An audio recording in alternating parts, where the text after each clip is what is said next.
देखिए पहला क्वेश्चन यहाँ पर कह रहा है कि रबर की डाइलेक्ट्रिक स्ट्रेंथ लगभग होनी चाहिए, यानी कि जो हमारा रबर होता है इसकी जो परावैद्युत सामर्थ्य होती है वो कितनी होनी चाहिए। तो डाइलेक्ट्रिक स्ट्रेंथ जो रबर की होती है वो होती है देखो 30 किलो वोल्ट पर मिलीमीटर, ठीक है। यानी कि 1 मिलीमीटर की कितनी स्ट्रेंथ रहेगी हमारा 30 किलो वोल्ट। तो ऑप्शन नंबर इसका क्या होगा, सी राइट आंसर रहेगा 30 किलो वोल्ट। देखिए नेक्स्ट क्वेश्चन कह रहा है कि सामान्यतः LT cable dot dot dot प्रकार के उपयोग में लाई जाती है, यानी कि लो टेंशन केबल। किसकी बात कर रहा है, हमारी जो लो टेंशन केबल होती है हमारी, उसको हम कहाँ तक की सप्लाई के लिए यूज करते हैं। तो एलटी केबलों का प्रयोग हम करते हैं यहाँ पर 1000 वोल्ट की सप्लाई तक। तो ऑप्शन नंबर डी इसका राइट आंसर होगा, क्योंकि जो हमारी 1000 तक की वोल्टेज की सप्लाई होती है वो क्या होती है, लो टेंशन में आती है। तो ऑप्शन नंबर डी हमारा यहाँ पर रहेगा राइट आंसर। देखो नेक्स्ट क्वेश्चन कह रहा है कि हाई टेंशन केबलों का प्रयोग सामान्य तहों के लिए किया जाता है, यानी कि जो हमारी हाई टेंशन की केबल होती है उनका प्रयोग हम कहाँ तक करते हैं। तो जो हमारी 11000 तक की वोल्टेज होती है, 1000 वोल्ट से लेके 11000 तक की वोल्टेज को बोलते हैं हम हाई टेंशन वोल्टेज। और वहाँ पर हम जो केबलें यूज करते हैं वो करते हैं 11 केवीए तक के लिए हम हाई टेंशन केबलों का प्रयोग करते हैं। ऑप्शन नंबर ए क्या रहेगा, इसका राइट आंसर रहेगा। नेक्स्ट क्वेश्चन कहता है पीवीसी का अर्थ होता है। तो एग्जाम में बहुत क्वेश्चन पूछा जाता है कि पीवीसी का अर्थ यानी कि पूरा नाम क्या होता है। तो इसका पूरा नाम होता है पॉलीविनाइल क्लोराइड। तो ऑप्शन नंबर ए इसका राइट आंसर होगा, पॉलीविनाइल क्लोराइड इसका क्या होता है, पूरा नाम होता है पीवीसी का। नेक्स्ट क्वेश्चन कहता है यहाँ पर देखो, भूमिगत केबलों को निम्नलिखित विधियों के अनुसार बिछाया जाता है, यानी कि जो हमारी अंडरग्राउंड केबल होती है उनको हम कैसे बिछाते हैं, कौन कौन सी विधियों का वहाँ पर क्या करते हैं, प्रयोग करते हैं। देखो पहला ऑप्शन कहता है कि भूमि के सीधे बिछाना। तो भूमि के हम उसको क्या करते हैं, सीधे बिछाते हैं, ये ऑप्शन नंबर हमारा सही हो जाएगा। दूसरा कह रहा है कि वाहिनिकाओं में बिछाया वायु के रैकों पर बिछाया जाता है, यानी कि वाहिनियों का मतलब क्या होता है, हमारा जो डक्ट होता है, डक्ट मतलब एक गुफा के रूप में होती है, उसके अंदर बिछाए जाते हैं। या कह रहा है कि वायु की रैक है, जो हमारे रैक बनी होती है उनमें क्या होता है, बहुत सारे होल होते हैं, इसलिए उसको बोलते हैं वायु प्रकार के रैक। तो इसमें भी क्या कर सकते हैं, हम बिछा सकते हैं। ठीक हो गया। देखो नेक्स्ट कह रहा है कि सुरंग के अंदर रैकों में व इमारतों व संरचनाओं के साथ साथ बिछाना चाहिए। तो हम क्या करते हैं, देखो सुरंग के अंदर भी क्या करते हैं, हम रैक बनाते हैं, उसके अंदर भी क्या करते हैं, भूमिगत केबलों को बिछाते हैं। सुरंग का मतलब होता है टनल, और वहां भी क्या बना लेते हैं, हम रैक को बना लेते हैं। तो ऑप्शन नंबर डी उपरोक्त तो तीनों विधियों से क्या करते हैं, हम भूमिगत केबलों को बिछाते हैं। ऑप्शन नंबर डी हमारा क्या होगा, इसका राइट आंसर रहेगा। नेक्स्ट क्वेश्चन कहता है कि पावर केबल और टेलीफोन केबलों के बीच न्यूनतम दूरी होनी चाहिए। जो हमारे पावर केबल होते हैं और जो हमारे टेलीफोन केबल होते हैं, इनकी जो मध्य दूरी होती है यानी कि डिस्टेंस होती है, इस प्रकार से समांतर क्रम में वो कितनी होनी चाहिए, देखो 50 सेंटीमीटर होनी चाहिए। 50 सेंटीमीटर मिनिमम होनी चाहिए, इससे अधिक भी हम इसको रख सकते हैं, मगर कम नहीं होना चाहिए 50 सेंटीमीटर से। नेक्स्ट क्वेश्चन यहाँ पर कह रहा है देखो, 3.3 किलो वोल्ट से 11 किलो वोल्ट तक की उच्च वोल्टेज केबल बिछाने के लिए खाई की गहराई होनी चाहिए। यानी कि हमें अंडरग्राउंड वायरिंग करनी है, तो अंडरग्राउंड वायरिंग में हम क्या करेंगे, खाई खोदेंगे, उस खाई में हम क्या करते हैं, केबलों को बिछाते हैं। तो ये पूछ रहा है उस खाई की गहराई कितनी होनी चाहिए हमारी जमीन के अंदर। अब देखिए यहाँ पर हमारी उच्च वोल्टेज केबलों को जब अंडरग्राउंड में हम बिछाते हैं, तो उसके लिए जो खाई की गहराई खोदते हैं वो खोदते हैं हम 0.9 मीटर गहरा। यानी कि ये जमीन से हमारा कितना होगा, वो नीचे को 0.9 मीटर गहरा होगा। ऑप्शन नंबर सी इसका क्या रहेगा, राइट आंसर रहेगा। देखो नेक्स्ट क्वेश्चन कह रहा है कि 22 किलो वोल्ट से 33 किलो वोल्ट तक की उच्च वोल्टेज केबल बिछाने के लिए खाई की गहराई होती है। अब देखो वोल्टेज का मान क्या हो गया है, बढ़ गया है। कितना हो चुका है, वो 33 से भी ज्यादा हो चुका है और 33 केवी तक हो चुका है। अब देखो यहाँ पर वोल्टेज का मान क्या हो गया, बढ़ गया है। ये 22 केवी से कहाँ तक हो गया हमारा, 33 केवी तक। तो गहराई क्या होगी, खाई की थोड़ा इंक्रीज हो जाती है, यानी कि बढ़ जाती है। तो ऑप्शन नंबर डी हमारा राइट आंसर रहेगा, 1.05 मीटर। और जब हमारा ये क्या होता है, देखो 11 केवी तक होता है, तो वहां हम करते हैं 0.9 मीटर। अब यहाँ पर हमारी वोल्टेज का मान बढ़ रहा है, तो खाई को क्या कर देंगे, थोड़ा गहरा कर देंगे। तो ऑप्शन नंबर डी इसका क्या होगा, राइट आंसर रहेगा 1.05 मीटर। अब देखिए नेक्स्ट क्वेश्चन कहता है कि निम्न व मध्यम वोल्टेज के लिए केबल की खाई की गहराई होती है। अब क्वेश्चन को यहाँ पर देखना है कि निम्न वोल्टेज और मीडियम वोल्टेज की ये बात कर रहा है।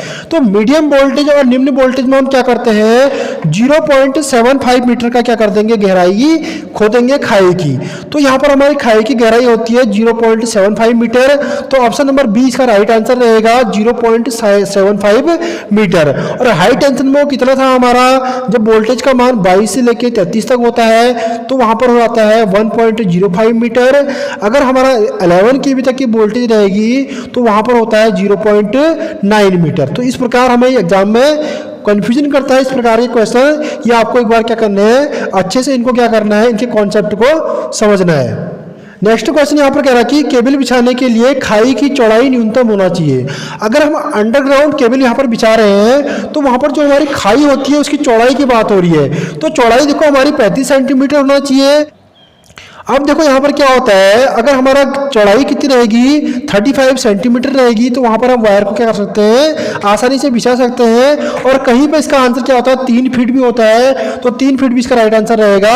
और यहाँ पर सेंटीमीटर में दिया है तो ऑप्शन नंबर डी इसका राइट आंसर रहेगा 35 सेंटीमीटर।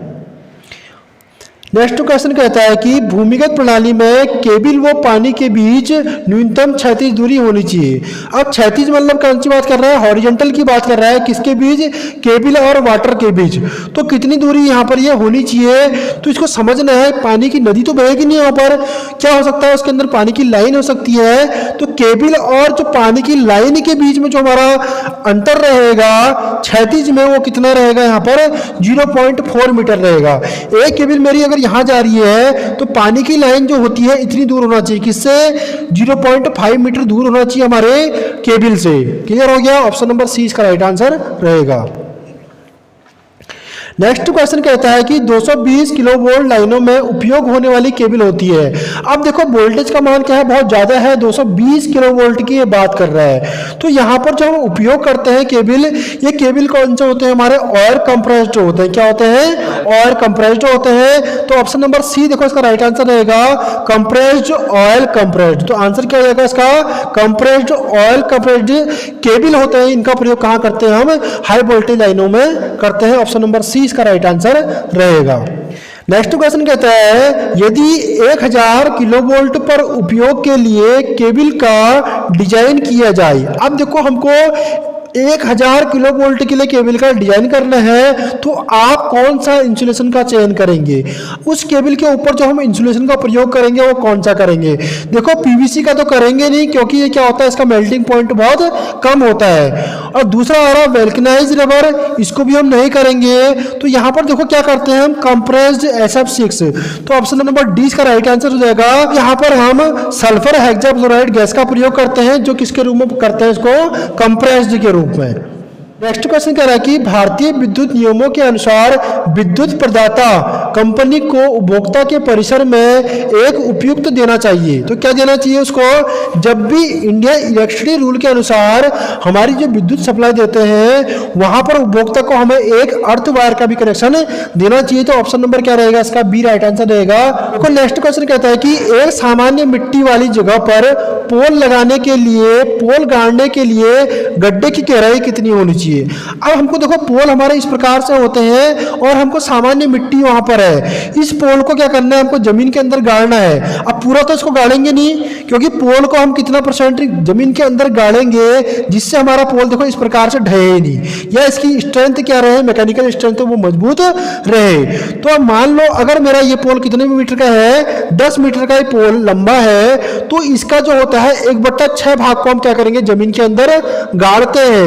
अगर देखिए हमारी पोल की लंबाई यहाँ पर 10 मीटर के स्थान पर 100 मीटर होगी, तब भी हम क्या करेंगे, उसके 1/6 भाग को क्या कर देंगे, जमीन में गाड़ देंगे। तो ऑप्शन नंबर डी इसका राइट आंसर होगा, 1/6 भाग को क्या करेंगे, ऊंचाई के बराबर उसको जमीन में गाड़ देंगे। देखो नेक्स्ट क्वेश्चन कह रहा है घरेलू सेवा लाइन के साथ सहायक तार प्राय जीआई तार का प्रयोग किया जाता है।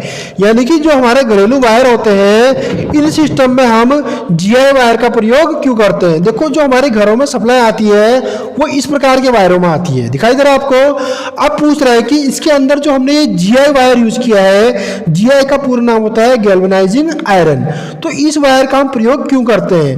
देखो इसमें गैल्वेनाइजिंग कर रखी है, इसमें क्या होता है जंग भी नहीं लगता है, पहला फायदा हमको ये मिल जाता है। दूसरा क्या होता है, जो ये एल्युमिनियम केबल होती है बाहर से, इसको यह क्या देता है मैकेनिकल स्ट्रेंथ, यानी कि यांत्रिक पावर को क्या करता है बढ़ाता है, जिससे हमारी केबलें क्या होती है टूटती नहीं है। तो पहला और दूसरा क्या होता है, देखो एक ऑप्शन इसमें और बनता है, ये एक अच्छा क्या होता है कंडक्टर भी होता है। तो पहला ऑप्शन कह रहा है कि अच्छा कंडक्टर होता है, तो ये हमारा जो जीआई वायर यानी कि गैल्वेनाइजिंग वायर होता है ये एक अच्छा कंडक्टर होता है। ऑप्शन नंबर ए हमारा राइट आंसर रहेगा। दूसरा ऑप्शन कह रहा है कि यांत्रिक तनन सांप्रदाय क्या होती है अधिक होती है, यानी कि जो इसकी मैकेनिकल स्ट्रेंथ होती है वो अधिक होती है, तो ये भी इसकी स्ट्रेंथ क्या होती है बहुत अधिक होती है। नेक्स्ट कह रहा है कि इसमें जंग नहीं लगता है, तो ये भी ऑप्शन क्या होगा इसका राइट आंसर होगा। देखो ये एल्यूमिनियम के वायर हमारे आसानी से क्या हो रहे हैं, देखो मुड़ जा रहे हैं, मगर जो जीआई का वायर होता है हम आसानी से क्या कर सकते हैं मोड़ नहीं सकते हैं, और ये टूटता भी नहीं है आसानी से, क्योंकि इसकी यांत्रिक शक्ति क्या होती है बहुत अच्छी होती है। तो ऑल ऑफ दीज क्या रहेंगे, इसके सारे राइट आंसर रहेंगे ऑप्शन नंबर डी। देखो नेक्स्ट क्वेश्चन कह रहा है किसी विद्युत स्थापन का कार्य किसी विद्युत लाइसेंस धारक ठेकेदार के द्वारा होना चाहिए। तो देखो जो भी हमारा इंस्टॉलेशन का काम होता है इलेक्ट्रिकल इक्विपमेंट का, वो काम करने वाला लाइसेंस धारक ठेकेदार होना चाहिए, जिसका सुपरविजन उस व्यक्ति द्वारा हो जिसके पास राज्य सरकार या केंद्र सरकार द्वारा जारी किया हो। क्या होना चाहिए उसके पास, नंबर एक ऑप्शन कह रहा है कि पोस्ट ग्रेजुएट नहीं, दूसरा कह रहा है डिप्लोमा, तीसरा कह रहा है डिग्री, नेक्स्ट कह रहा है उसका योग्यता प्रमाण पत्र। जो भी हमारा लाइसेंस धारक ठेकेदार होगा उसके पास क्या होना चाहिए, देखो योग्यता प्रमाण पत्र होना चाहिए, तो ऑप्शन नंबर डी हमारा राइट आंसर होगा। अब देखिए नेक्स्ट क्वेश्चन कह रहा है कि जब एक ही पोल पर, यानी कि पोल क्या है हमारा केवल एक है, उस पर देखो वितरण लाइन जिसको बोलते हैं डिस्ट्रीब्यूशन लाइन व रोड लाइट स्थापित किए होते हैं, यानी कि दोनों क्या है, देखो ये हमारा सड़क के किनारे खंबे लेकर रहते हैं, इसी के द्वारा हम क्या कर रहे हैं सप्लाई को बांट भी रहे हैं, यानी कि डिस्ट्रीब्यूट भी कर रहे हैं, और इसी में हमने क्या कर दिया इस प्रकार से लाइटिंग भी लगा दी है। तो दो खंभों के बीच की दूरी कितनी होनी चाहिए, हमसे क्वेश्चन ये पूछ रहा है कि किससे अधिक नहीं होनी चाहिए। देखो अगर हम उसमें लाइटिंग की सर्विस नहीं देते हैं तो दोनों पोलों के बीच की दूरी होनी चाहिए यहाँ पर 60 मीटर। अब यहाँ पर क्या कर रहे हैं हम लाइट भी दे रहे हैं, तो इसका आंसर हो जाएगा हमारा ऑप्शन नंबर सी, यानी कि 45 मीटर। अगर लाइट की व्यवस्था हम नहीं देते हैं तो ऑप्शन नंबर बी होगा 60 मीटर का। अगर लाइट और डिस्ट्रीब्यूशन दोनों कर रहे हैं तो ऑप्शन नंबर हमारा सी रहेगा 45 मीटर का। राइट आंसर रहेगा हमारा option number C. Next question यहाँ पर देखो कहता है किसी भी भवन की छत के ऊपरी सिरे के मध्य व निम्न वोल्टेज वाली सिरोपरी लाइनों के किसी भी चालक की ऊर्ध्वाधर यानी कि वर्टिकल डिस्टेंस मीटर से कम नहीं होनी चाहिए। अब क्वेश्चन को यहाँ पर समझिए, ये हमारी कोई छत है, ठीक है, मकान की। अब इसके ऊपर देखो कौन सी लाइन जा रही है, मध्यम वोल्टेज की भी है और निम्न वोल्टेज की लाइन भी छत के ऊपर से क्या हो रही है जा रही है। तो उस कंडीशन में पूछता है कि वर्टिकल दूरी। अब वर्टिकल दूरी क्या होती है, ऐसे खड़े में जो दूरी होती है वो कितनी से कम नहीं होना चाहिए। तो इसका आंसर रहेगा 2.439 मीटर से कम नहीं होनी चाहिए। ऑप्शन नंबर ए इसका राइट आंसर रहेगा। और ये इस प्रकार के क्वेश्चन देखो छोटे एग्जाम में बहुत ज्यादा पूछे जाते हैं, जहां पर क्या होते हैं बहुत सारे कैंडिडेट कंफ्यूजन हो जाते हैं कि किस में हमको टिक मारना है। तो इसका option number A right answer रहेगा 2.439। ऑप्शन नंबर ए इसका क्या होगा राइट आंसर होगा। वर्टिकल दूरी कितनी रहेगी हमारी, इतना रहेगी। देखो नेक्स्ट क्वेश्चन कहता है कि सर्विस लाइन के लिए खंबा होना चाहिए। अब पहले हम समझते हैं कि सर्विस लाइन होती क्या है, ठीक है। अब देखो हमने देखा होगा गांव में, देखा होगा आपने, एक जगह पर क्या होता है ट्रांसफार्मर लगा होता है और उस ट्रांसफार्मर के बाद हमारे घरों तक क्या आते हैं खंबे आते हैं। तो ये खंबे जो होते हैं पहले हम लोहे के यूज करते थे, आयरन के। आजकल देखो हम सर्विस लाइन में आरसीसी के खंबे यूज कर रहे हैं। आरसीसी का पूरा नाम होता है रेनफोर्स सीमेंट कंक्रीट। तो रेनफोर्स सीमेंट कंक्रीट से खंबे बनाए जाते हैं। तो आजकल क्वेश्चन पूछता है कि किस प्रकार का खंभा हम यूज कर रहे हैं, तो ऑप्शन नंबर डी इसका राइट आंसर हो जाएगा आरसीसी। ठीक है, जो ये लोहे के ट्यूबुलर खंभे होते थे पहले हम यूज करते थे, मगर आजकल जो अधिकतम मात्रा में हो रहे हैं वो कौन से हो रहे हैं, हमारे आरसीसी खंभे हो रहे हैं। तो ऑप्शन नंबर डी इसका राइट आंसर होगा। और देखो कहीं पर क्या होता है, आरसीसी का पूरा नाम भी पूछा जाता है। आरसीसी का पूरा नाम होता है रेनफोर्स्ड सीमेंट कंक्रीट। ठीक है, नेक्स्ट क्वेश्चन कह रहा है कि घरेलू सर्विस लाइन में सहायक तार 10 SWG GI का उपयोग किया जाता है क्योंकि यह होता है। देखो अभी हमने थोड़ी देर पहले देखा था क्वेश्चन कि जो सर्विस लाइनों में इस प्रकार की हम वायर का यूज करते हैं। अब इसके अंदर पूछ रहा है कि जो वायर है मेरी 10 SWG की है, स्टैंडर्ड जो इसका साइज है स्टैंडर्ड वायर गेज का वो 10 का है। ठीक है, और GI का पूरा नाम होता है गैल्वेनाइज्ड आयरन। इस वायर को हम प्रयोग क्यों करते हैं, यहाँ पर क्वेश्चन पूछ रहा है। तो इसका देखो जंग रहित भी होता है क्योंकि इसमें गैल्वेनाइजिंग की क्या करते हैं, परत चढ़ाते हैं गैल्वेनाइजिंग करके। दूसरा कह रहा है कि अच्छा कंडक्टर होता है, ये भी राइट आंसर रहेगा। ऑप्शन नंबर सी कहता है कि अधिक यांत्रिक शक्ति भी इसमें क्या मिलती है, हमको मिलती है। तो ऑप्शन नंबर डी यानी कि उपरोक्त सभी गुण वाला कंडक्टर होता है। ऑप्शन नंबर डी हमारा क्या रहेगा, यहाँ पर राइट आंसर रहेगा। अब देखिए नेक्स्ट क्वेश्चन कहता है कि जिन स्थानों पर वर्षा बहुत अधिक होती है वहां पर सर्विस केबलों में के लिए सहायक पदार्थ प्रयोग किया जाता है।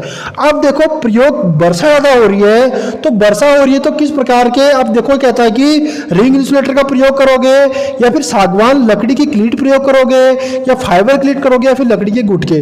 देखो बारिश हो रही है तो लकड़ी से तो कोई मतलब होता नहीं है इसका, तो ऑप्शन नंबर डी हमारा गलत हो जाएगा। फाइबर का भी यूज नहीं करते हैं, सागवान का भी यूज नहीं करते हैं। तो वहां पर क्या होता है, देखो इस प्रकार के जो हमारा रिंग इंसुलेटर होता है उसका प्रयोग करते हैं। अब यहाँ पर क्या होता है, इनके ऊपर जो छल्ला होता है वो बड़ा होता है। ठीक है, जिससे बारिश यहाँ पर गिरेगी तो क्या होगी, फैल जाएगी और नीचे क्या करते हैं, वायर को कनेक्ट कर देते हैं, जिससे हमारा शॉर्ट सर्किट होने के चांसेस क्या होते हैं, बहुत कम हो जाते हैं। तो ऑप्शन नंबर ए इसका राइट आंसर होगा, रिंग इंसुलेटर का प्रयोग हम वहां पर करते हैं। देखो निम्न व मध्यम वोल्टेज वाली श्रोपरी लाइनों में कोई भी चालक चाहे वो सर्विस लाइन ही क्यों न हो और गली में सड़क में किसी भी भाग में मीटर से कम नहीं होना चाहिए।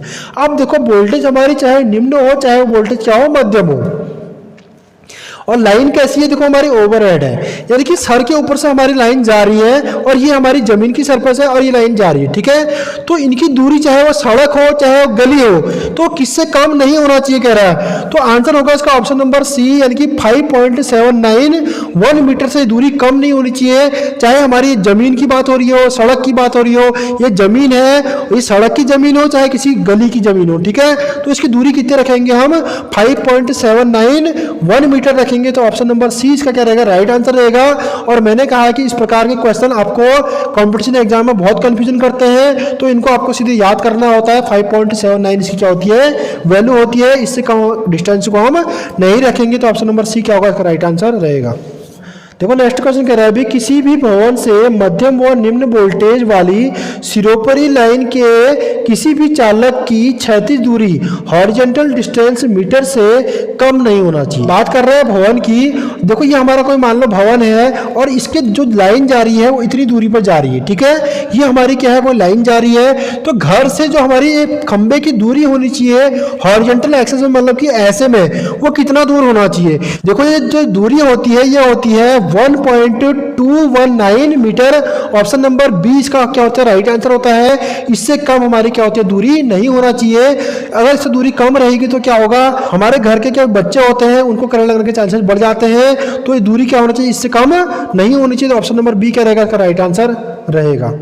नेक्स्ट क्वेश्चन कह रहा है कि प्रत्यावर्ती धारा में चुंबक बनाने के लिए पदार्थ में गुण होना चाहिए, यानी कि अल्टरनेटिंग करंट हमारे पास है। कौन सा करंट है, देखो अल्टरनेटिंग करंट, यानी कि एसी सप्लाई की बात कर रहा है। अब चुंबक बनाने के लिए पदार्थ में कौन सा गुण होना चाहिए, तो इसमें देखो चुंबक बनाने का जो गुण होता है वो उसकी चुंबकशीलता कैसी होनी चाहिए, उच्च होनी चाहिए। और जो हमारे हिस्टैरिसीस लॉस होते हैं वो क्या होने चाहिए, निम्न होने चाहिए। चुंबक बनाने के लिए किस कंडीशन में, जब हमारी करंट कौन सी यहाँ पर अल्टरनेटिंग करंट है, यानी कि एसी करंट है। तो ऑप्शन नंबर 20 का राइट आंसर होगा, उच्च चुंबकशीलता होनी चाहिए तथा क्या होना चाहिए, निम्न हिस्टैरिसीस लॉस होना चाहिए, जिससे क्या कर सकते हैं, अच्छे चुंबक को बना सकते हैं। देखो नेक्स्ट क्वेश्चन कहता है एक लौह चुंबकीय कोर को चुंबकित और विचुंबकित किया जाए। अब हमारे पास आयरन की कोर है, उसको हम क्या कर रहे हैं, कभी चुंबक बना रहे हैं और कभी इसको चुंबक को हटा रहे हैं। फिर कह रहा है अर्थात इसे चुंबकीय क्षेत्र में ले जाया जाए। अब इसे क्या कर रहे हैं, हम किसी अलग चुंबकीय क्षेत्र के पास ले जा रहे हैं, तब इसमें हिस्टैरिसीस हानि केवल तब तक होगी जब तक हम क्या करेंगे, यहाँ पर क्वेश्चन पूछता है। तो देखो जब तक हम चुंबक को क्या करेंगे, परिभ्रमण कराएंगे, यानी कि कोर हमारा क्या होगा, घूमेगा, तब तक इसमें क्या होगा, हिस्टैरिसीस हानि होगी। दूसरा क्या करा, प्रत्यावर्ती हो, तो प्रत्यावर्ती का मतलब क्या होता है, अल्टरनेटिंग, तो ये भी हमारा राइट आंसर रहेगा। नेक्स्ट कहता है कि संपादित हो, तो ये भी हमारा क्या रहेगा, राइट आंसर रहेगा। देखो परिभ्रमण का मतलब होता है घूमना और प्रत्यावर्ती का मतलब भी क्या होता है, घुमावदार। ठीक है, तो दोनों हमारे राइट आंसर हो रहे हैं, तो ऑप्शन नंबर सी भी हमारा क्या होगा, राइट रहेगा, संपादित हो। तो ऑप्शन नंबर डी क्या रहेगा इसका, उपरोक्त वैसे कोई भी कारण क्या हो सकता है हमारा, इसका हो सकता है जिसके कारण हमारी हिस्टैरिसीस हानि हो सकती है। ठीक है, तो ऑप्शन नंबर डी इसका राइट आंसर रहेगा। देखो नेक्स्ट क्वेश्चन कहता है कि किसी चुंबकीय परिपथ का एमएमएफ यानी कि मैग्नेटोमोटिव फोर्स चुंबकीय वाहक बल विद्युत परिपथ के संगत होता है। अब देखो यहाँ पर जो हमारा एमएमएफ होता है यानी कि चुंबकीय वाहक बल होता है, ये विद्युत सप्लाई में किसके समान होता है, विद्युत सर्किट में। ठीक है, तो ये होता है देखो हमारा विद्युत वाहक बल के, जिसको बोलते हैं हम ईएमएफ यानी कि इलेक्ट्रोमोटिव फोर्स। तो ऑप्शन नंबर सी इसका क्या होगा, राइट आंसर रहेगा। अब नेक्स्ट क्वेश्चन यहाँ पर देखो कह रहा है कि गिलबर्ट मात्रक होता है। ये बहुत इंपॉर्टेंट क्वेश्चन बनता है एग्जाम की दृष्टि से। तो यहाँ पर पूछा जा रहा है कि गिलबर्ट किसका मात्रक होता है। तो जो गिलबर्ट हमारा मात्रक होता है ये होता है हमारा एमएमएफ का, और एमएमएफ को हम हिंदी में बोलते हैं चुंबकीय वाहक बल यानी कि मैग्नेटोमोटिव फोर्स। तो ऑप्शन नंबर ए हमारा राइट आंसर हो जाएगा, जो एग्जाम की दृष्टि से यहाँ पर क्या है, बहुत इंपॉर्टेंट है। नेक्स्ट क्वेश्चन यहाँ पर कह रहा है देखो हिस्टैरिसीस हानि कम करने के लिए आवश्यक होता है। तो हिस्टैरिसीस हानि को हम कम करने के लिए हम क्या करेंगे। पहला कहता है कि बीएच कर्व का अधिक क्षेत्रफल। देखो अगर तुम्हारा बीएच कर्व बनेगा तो अगर उसका क्षेत्रफल अधिक होगा तो हिस्टैरिसीस लॉस वहां पर क्या होते हैं, अधिक होते हैं। तो हमसे पूछ रहा है कि कम करने के लिए हम क्या करेंगे। तो कम करने के लिए हम क्या कर सकते हैं, उसके प्रतिरोध को क्या कर देंगे, निम्न कर देंगे। यानी कि जो हमारी कोर होती है उसका रेजिस्टेंस अगर लो होगा तो उस कंडीशन में हमारी हिस्टैरिसीस हानि भी क्या होगी, कम होगी। तो ऑप्शन नंबर डी इसका राइट आंसर रहेगा, निम्न प्रतिरोध। अगर हमारी कोर का रेजिस्टेंस ही लो रहेगा तो हिस्टैरिसीस लॉस भी क्या होगा, वहां पर लो होगा। तो ऑप्शन नंबर डी हमारा क्या रहेगा, राइट आंसर रहेगा।